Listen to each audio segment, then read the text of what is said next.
Halo Sopuas, selamat datang dalam video transformasi unit layanan kesehatan menjadi BLUD. Sebelum itu, apakah Sopuas sudah tahu apa itu BLUD?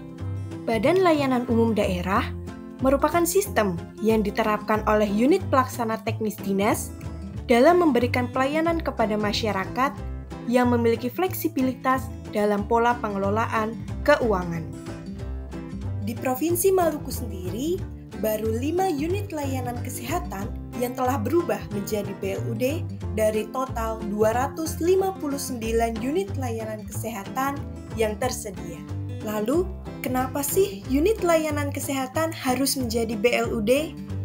Unit layanan kesehatan yang telah berubah menjadi BLUD akan memiliki fleksibilitas pengelolaan keuangan, menghasilkan dan mengelola pendapatannya sendiri, serta meningkatkan kualitas dan akses layanan kesehatan.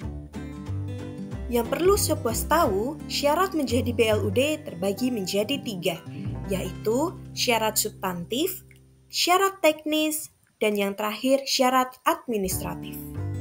Persyaratan substantif akan terpenuhi apabila unit pelaksana teknis bersifat operasional dalam menyelenggarakan layanan umum yang menghasilkan semi barang atau jasa publik. Dalam hal unit layanan kesehatan, penyediaan barang atau jasa diutamakan untuk pelayanan kesehatan, tidak diizinkan untuk pajak daerah atau retribusi.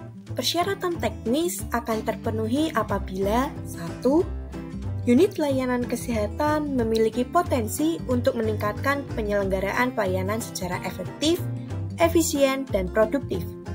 2. Memiliki spesifikasi teknis yang terkait langsung dengan layanan umum kepada masyarakat.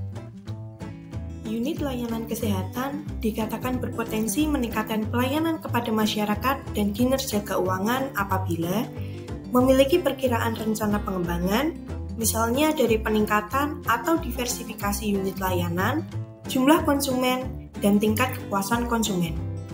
Selain itu, juga memiliki perhitungan atau rencana peningkatan pendapatan dalam beberapa tahun yang akan datang dengan ditetapkannya menjadi BLUD.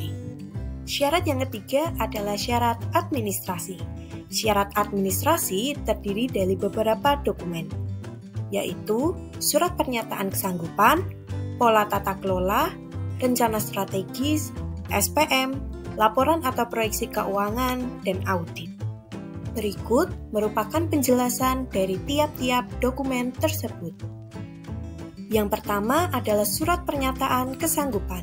Surat ini merupakan surat resmi yang dikeluarkan oleh Kepala Unit Kesehatan yang menyatakan pernyataan kesanggupan untuk meningkatkan kinerja. Kedua, dokumen pola tata kelola. Dokumen ini mencakup tentang kelembagaan, prosedur kerja, pengelompokan fungsi, dan pengelolaan sumber daya instansi kesehatan.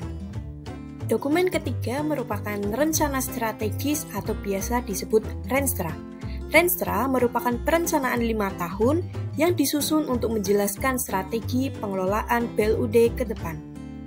Yang selanjutnya ada standar pelayanan minimal atau SPM.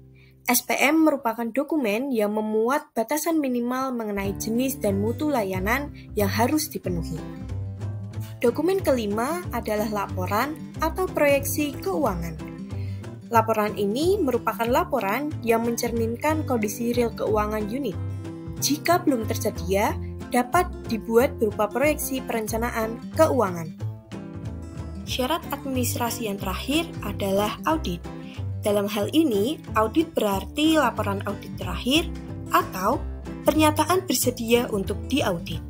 Sopuas, itulah syarat-syarat untuk menjadi BLUD. Setelah ini, kita akan membahas tentang alur penetapan menjadi BLUD.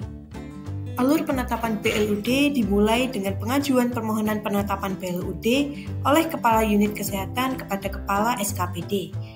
Permohonan ini dengan menyertakan dokumen persyaratan administratif. Selanjutnya, Kepala SKPD akan mengajukan permohonan kepada Kepala Daerah melalui Sekretaris Daerah. Selanjutnya, Kepala Daerah akan melakukan penilaian terhadap permohonan penerapan BLUD dengan membentuk tim penilai. Tim penilai akan beranggotakan paling sedikit terdiri dari sekretaris daerah sebagai ketua, PPKD sebagai sekretaris dengan anggotanya yaitu Kepala SKPD, Kepala Bapeda, Kepala Inspektorat, dan juga tenaga ahli yang jika diperlukan. Tim penilai bertugas untuk menilai permohonan penerapan BLUD paling lama 3 bulan dengan berkoordinasi dengan Menteri melalui Direktur Jenderal Bina Keuangan Daerah.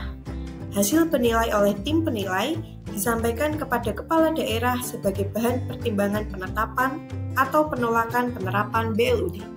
Lantas, bagaimana ya peran BPKP dalam transformasi unit layanan kesehatan menjadi BLUD? Yang pertama, BPKP akan memberikan pendampingan dan asistensi kepada pengelola unit layanan kesehatan dalam menyusun seluruh dokumen persyaratan administratif, teknis, dan substantif untuk menjadi BLUD. Pendampingan ini bertujuan agar proses perubahan status menjadi BLUD tidak hanya memenuhi syarat formal, tetapi juga siap secara substansi dan manajerial dalam mengelola dana secara fleksibel namun tetap akuntabel. BPKP menjalankan fungsi review terhadap kesiapan dan pelaksanaan pengelolaan BLUD. Review dilakukan untuk menilai apakah unit layanan telah memenuhi seluruh kriteria untuk ditetapkan sebagai BLUD. Dan yang ketiga, BPKP melaksanakan monitoring dan evaluasi secara berkala untuk menilai efektivitas implementasi BLUD. Evaluasi ini penting untuk memastikan bahwa fleksibilitas keuangan yang dimiliki BLUD tidak disalahgunakan, melainkan digunakan untuk meningkatkan mutu pelayanan dan efisiensi penggunaan anggaran. Sopuas, transformasi unit layanan kesehatan menjadi BLUD bukan sekedar perubahan status, tetapi merupakan langkah nyata menuju pelayanan yang lebih profesional, responsif, dan berkelanjutan. Mari kita dukung bersama demi kesehatan masyarakat yang lebih baik lagi. Bagaimana nih Sopuas? Apakah sampai sini Sopuas sudah memahami lebih lagi tentang BLUD? Semoga video ini dapat membantu Sopuas memahami lebih lanjut lagi tentang transformasi unit layanan kesehatan menjadi BLUD. Sampai bertemu lagi Sobat. Danke.